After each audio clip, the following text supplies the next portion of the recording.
Alright, what is up guys? It is Robert of Gaming With Me, and welcome to another video game pickups video. Let's get straight into it. It is 24 games that I picked up in the last quarter, so January, February, March. Let's talk about them. The first game I picked up was Mario Party for Nintendo 64, the very original. What's funny, if you look at this logo, doesn't it look like Mario Party 3 because it had 3? I'm actually surprised. Like, I'd be looking at this, I'm like, is it Mario Party 3? I'm like, oh no, it's Mario Party. You know, I got the cartridge plus the manual. I like Mario Parties. I want to get all the Mario Parties. I have almost all the Mario Parties now. I think I just need 2, 4, 5, and I think that's it. I think I need 7 actually also. So 2, 4, 5, and 7 I believe. I have the rest, which is 1, 3, 8, 9, 6 Superstars. I need to get Super Mario Party also, but yeah. So yeah, Mario Party. These next like 6 games are all from my birthday, so my parents got them, my family got them for me, and let's take a look at them. Second game is Sonic CD. So there's a few Sega CD games that are part of this package, and that is because my family got me a Sega CD for Christmas. And so someone like my mom was like, oh, well, I'm going to get him a bunch of Sega CD games for his birthday, which is very cool. Very, very cool. Not all of these are from my... what is this? Hold on a second. I'm confused. Is this... I was confused at the Echo the Dolphin, but that's just an ad. But yeah, so... not all these are from my wish list of games I want, so some of them are just games I never heard of, but they're part of the Sega CD wish list in gaming history, and so I'll definitely check them out one of these days. But Sega Sonic CD is definitely one of these that I do want to play. Number 3 is Wirehead. This is like a FMV style of video game. Don't know much about it, but I'm sure it'll be a fun playthrough. I think it'd be nice to maybe even do like have a drink or two and play some of these FMV games. That could be a good idea for video. Fourth game is Microcosm, another well, not FMV. I actually don't think this is FMV. I don't think they really call it FMV because FMV is more like the full motion video. This is more like CGI backgrounds and stuff. It's a first person shooter, a shoot 'em up, you could say, a on-rail shooter. And this is actually from Psygnosis, I believe, which is pretty interesting. Psygnosis is very much with Sony, and especially the latter half of their career, so it is cool to see one of their first games, which was Microcosm. Fifth game is Mortal Kombat for the Sega CD. I do own Mortal Kombat 1. But I am curious, I guess, to see what the Sega CD version is, if there's anything different. I don't think it probably very much is, but it does feature a music video for Mortal Kombat, which I don't know if you can see the little guy from there, but it is funny because the screenshots are so damn blurry. It's so blurry. It's actually pretty funny that you could tell this was taken off like a TV screen. So, Mortal Kombat, Sega CD. The sixth game is Guist. Guist is definitely a game I'm super curious about. This was the first, I believe the first, like, developed or published rated M Nintendo game or something like that. I believe it's one of, or the first. Maybe Eternal Darkness was before this, but you get the gist. But apparently you play as like a Geist, a ghost, that possesses things, and you solve puzzles and do stuff like that while taking possession of things, which is a very cool concept. And yeah, Geist. I'm looking forward to playing it. The seventh game is Soul Calibur 2 for the GameCube. Now this one, luckily my my mom picked up the right one, because you could have picked up, the PlayStation 2 or the original Xbox version, but I wanted the GameCube version because of that boy Link. So, very iconic. I know the other ones have, what was it, Heihachi and Spawn. But I wanted Link. I wanted the boy Link. So, yeah. Soul Calibur 2 on GameCube. Definitely the preferred version in my eyes because of Link. Which, again, is a very crazy thing that just doesn't happen very often, even today, having Nintendo characters go into some third-party character, third-party games. It doesn't happen.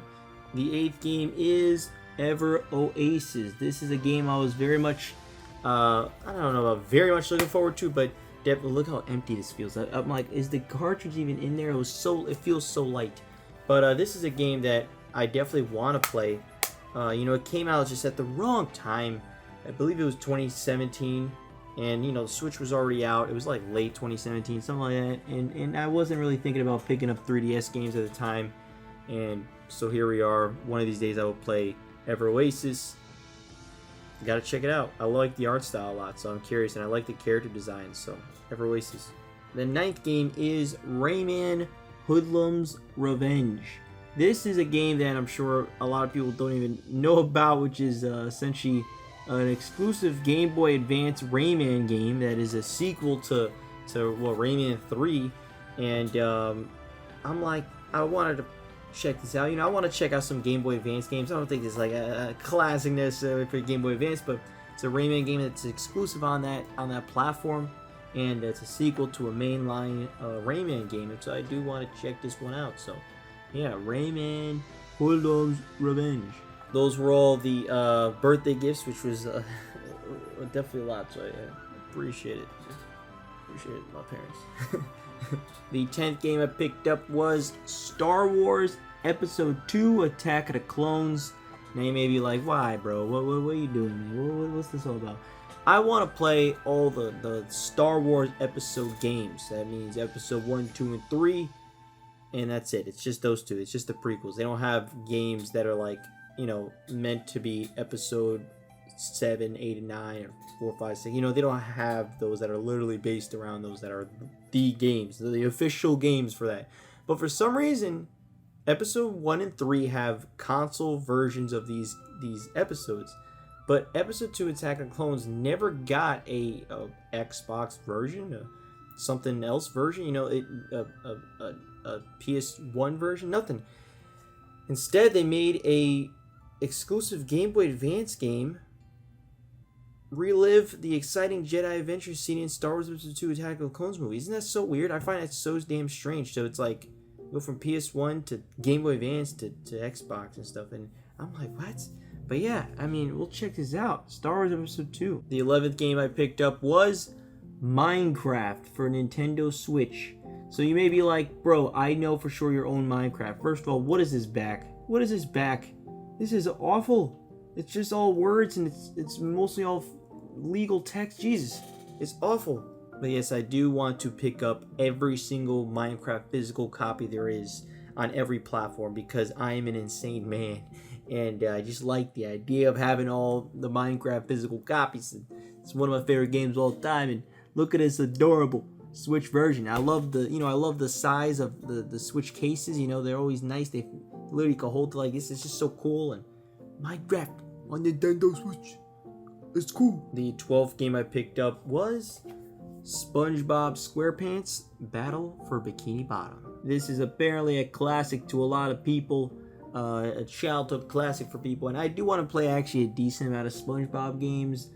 Obviously not all of them, because there's a bajillion of them, but the ones that when I grew up I was looking at that I did want to play, and this is one of them. Same with the SpongeBob SquarePants movie game, the Flying Dutchman one that I forgot the name of, but there's a few of them that I do want to play, and this is one of them. Again, I've heard it's a classic and classic in very quotation marks, but yeah, I definitely want to play this one. 3D platformers I enjoyed a ton. So see how this SpongeBob 3D platformer is. Apparently the best SpongeBob game. We'll have to find out if that's true. The 13th game I picked up was Big Brain Academy Brain vs. Brain. This is a really fun game, man. I really enjoy the fact that Nintendo did bring back this franchise. And so it was cool to actually have Big Brain Academy on Switch. I like when Nintendo does these type of games. Something that a lot of Microsoft and Sony are just not gonna do. But I like Nintendo making just I like my variety of stuff, and this is just one of them where brain mini games, testing your quick fast paced knowledge on shit, and it's not like a trivia game, but it's more like challenging your brain, and I really enjoy it a lot. I play this game also drunk with my sister.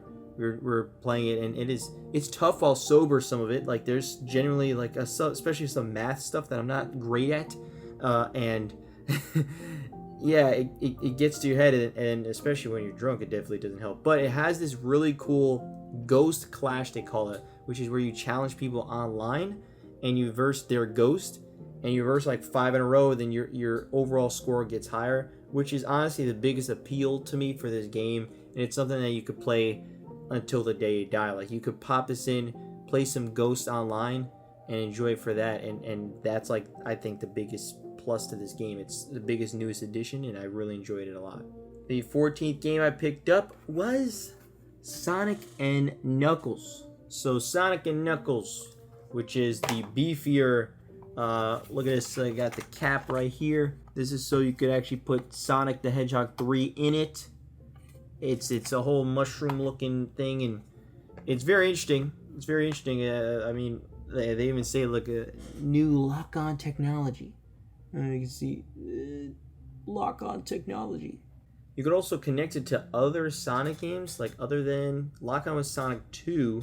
Oh, I didn't know you could play Sonic 2. But lock-on with Sonic 3. Yeah, so that's kind of like the whole idea is you really want to play, I guess, Sonic and Knuckles 3. Instead of just Sonic the Hedgehog 3. There's a whole big history on this game, and it's a very interesting concept of what they did. I don't know if it completely worked out in terms of how they wanted it. I'm not too sure, but yeah, I haven't played it, so yeah. The 15th game I picked up was PaRappa The Rapper. I like me some rap, and I like me some rhythm games, and so it's cool to have literally a rhythm game with this awesome dog. That's like he's a rapper. That's awesome. And I own PaRappa The Rapper 1 and 2. I haven't played either yet. Obviously, I just got it. Right? So I definitely will play these one day, and I am looking forward to playing them. I love the art style, and I'm looking forward to hearing some cool music and some rhythm games awesomeness. The 16th game I picked up was Marvel's Guardians of the Galaxy. So this is a game I did play and finish, which I thought was a really damn good game. Really damn good game. I would even say it's a great game. The only thing that kind of bumps it down a bit is that it can technically get repetitive in some ways, but man, they really nail this team of awesome misfits, and I really enjoyed it a lot. There's so much dialogue in this game. I mean, there's so much dialogue. They almost are never not talking to each other, which I think is a positive. I know some people may not like that, but I think it's awesome. These are some great characters. You play as Star-Lord, got some really good shooting mechanics, but that's really what you're doing for the most part, is shooting. You don't play as the other Guardians, which some may not care for. I get that, but for the concept of this game, it's very much a Star-Lord story. I enjoyed it a lot. It's a really damn good game. I definitely recommend it. Guardians of the Galaxy. The 17th game I picked up was Viva Pinata, Party Animals. You may be like, okay, why, bro? Why are you picking up this? Microsoft doesn't really do mini game collection games like that, and I'm very curious to see how this is. Like, is this any fun? I don't know if they really pull off the mini game collection, kind of like Nintendo with Mario Party. I'd be curious. And so Viva Pinata, like the original, is something that I'll have to play. I know it's much more like a life simulation game or something like that, but Party Animals is straight up a mini game. It's a party game, and cool. I like the character designs. I like the Pinata people. Pretty cool. So yeah. The 18th game I picked up was the Bayonetta and Vanquish 10th Anniversary Bundle. The reason I bought this is because, if you saw my latest back at the backlog, is because I played the game Vanquish. I own it on PS3. I wasn't going to play it on PS3. I wanted to play it on PS4. I knew about this collection. And yeah, so Bayonetta and Vanquish. I own Bayonetta several times now because this is included. And then Vanquish is a game that, yeah, awesome game. I highly recommend checking out my latest back to the backlog on it. If you haven't seen it, I definitely recommend it. But yeah, Bayonetta Vanquish 10th anniversary bundle. The 19th game I picked up is actually a bundle, so they're together, but they're separate games, which is Star Wars Jedi Knight Jedi Academy. What a tongue-twisting title! Like it's a long title. Star Wars Jedi Knight Jedi Academy. Anyway, this is a game I don't know too much about, but it is a Star Wars game that when I saw the trailer of it, like in Nintendo Directs and stuff, I was like, that looks pretty cool. This is from Limited Run. They had a bundle of Jedi Knight Jedi Academy, and also the next game that I'm about to show. But yeah, so I want to play this. I want to play this one and the other one, because apparently they're good, really good Star Wars titles, and there's not much to like them, so I want to play it. That's the same with the 20th, which is Star Wars Jedi Knight 2 Jedi Outcast, and same thing. I want to play it because I heard it's like a really damn good Star Wars game. And so yeah, I'm going to. And also because it's limited run, it comes with a bunch of manual stuff, which is awesome. But yeah, Star Wars Jedi Knight 2. Yep. 21st game I picked up was Silent Hill 3. Now I own the trilogy, the original trilogy, 1, 2, and 3. So yeah, Silent Hill 3. Again, I want to play all these damn Silent Hill games because I do love me some survival horror. And I love me some good survival horror. And Silent Hill is apparently awesome. And this also comes with a soundtrack. Me and my collector mentality, there was a... this is a more expensive game, to be honest with you. And it's more expensive because of that damn soundtrack. And to have it more complete, and this is a really good, solid copy. So yeah, Silent Hill 3... Looking forward to playing it one of these days or years. Silent Hill 3. The 22nd game is Destroy All Humans. I was very conflicted on picking this version up or the newer remake, but truthfully, I want to try to stick to the original games for a lot of these games that I'm going to one day play. So this is just one of the cases where I'm like, what's the big deal? I'll just play it on the Xbox. So yeah, Destroy All Humans is a game that I've known about since I was a kid, and I never got to play it, but I'm like, you play as an alien taking out mankind, killing humans and shit, and that sounds hilarious, and it just sounds like a lot of fun. So yeah, very funny looking, cool cover, Destroy All Humans. The 23rd game I picked up was Dark Souls 2. I am not a huge Souls guy because I've never finished any of them. But I really enjoyed what I played of Bloodborne, and I do want to play through Elden Ring, and I want to play through the Dark Souls games. So I want to play essentially all the Souls games, because I'm a guy who, I don't know, I know I'm going to enjoy him, you know what I'm saying? I know I'm going to enjoy him, and yeah, I want to check him out. And so I got Dark Souls 2 on the PS4. I believe it came out originally on 360 and PS3, but the PS4 version is going to be obviously better. So Dark Souls 2. That's also like the black sheep of the franchise, apparently, Dark Souls 2, and I'm curious to see as to why. The final game I picked up, the 24th game, was Demon Slayer, the Hitokomi, hold on, how do you say it? No, it's the Demon Slayer game, but the Demon Slayer, the Hinokami Chronicles. That's what, yeah, there you go, I saw it, the Hinokami Chronicles.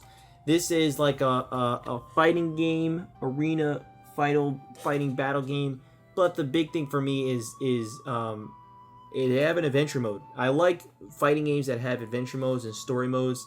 I really get into those very heavily, and this is one of the games that you play through the entire like anime series all the way up to the movie that I saw, which is Mugen Train. I actually never seen the series Demon Slayer, and I know some people be like, "Why'd you buy the game then?" Well, because who cares? In the end of the day, I'm going to play the series in game format, but also, you know, I like that stuff, and I do want to see Demon Slayer one of these days. But I've seen the Mugen Train movie, which I thought was really good, and so I do want to play through it, and dive more into the story of it. But also, hopefully, it's a good fighting game, a good mechanically nice and fun fighting game. So yeah, that was the 24 games that I picked up in the last 3 months. Let me know, have you played any of these games? Any of these games interest you? Let me know. Any of them are good? Any of them are bad that you played? Let me know down in the comments below. And like I said, did I ask you what did you pick up lately? Yeah, I didn't. I did? I don't know. I'll see you guys next time. Peace. Besides sleep till night, keep me in hide and remind me when I'm old. That's life told me thrice. Trapped inside but should be out, I know. Besides sleep till night, keep me in hide and remind me when I'm old. Pay the insurance, the loan, and the mortgage. That's the 3 things we teach kids in our courses. No thanks, I will gladly take